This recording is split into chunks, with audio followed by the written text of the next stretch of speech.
Qatar में football का आलमी मेला सजा तो लियारी में फुटबॉल के दीवानों ने इलाके को मिनी कतर बना दिया। घरों की दीवारों को मुख्तलिफ ममालिक के झंडों से रंग दिया।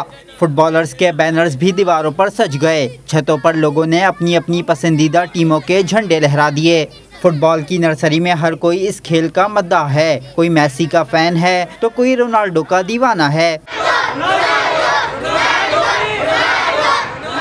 छोटे छोटे बच्चे भी फुटबॉल के फीवर में मुब्तला हैं।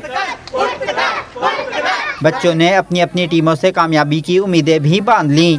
मेरा टीम जर्मन है, वो इस पर दोबारा फीफा वर्ल्ड कप में आया हुआ है। पिछली दफ़ा वो लीग में कट हो गया था, मगर अब इंशाल्लाह वो दोबारा आगे जाएगा। मैं ब्राज़ील को बचपन से सपोर्ट करता आया हूँ। इंशाल्लाह बहुत सारी उम्मीदें हैं ब्राज़ील के साथ। इंशाल्लाह फीफा वर्ल्ड कप इस साल ब्राज़ील के ही नाम होगा। अहले इलाका का कहना है कि फुटबॉल वर्ल्ड कप इनके लिए किसी त्यौहार से कम नहीं। जिस लम्हे का इंतजार था वो आ गया और वर्ल्ड कप फुटबॉल शुरू हो चुका। माशाल्लाह पूरे लियारी में जश्न का समा है। पूरे लियारी में लोगों ने इसको एक त्यौहार की तरह मनाना शुरू किया है और भरपूर शिरकत कर रहे हैं। बच्चे, बूढ़े, बड़े, यहाँ तक के यहाँ की लड़कियाँ और औरतें भी, उनकी भी अपनी टीम्स हैं।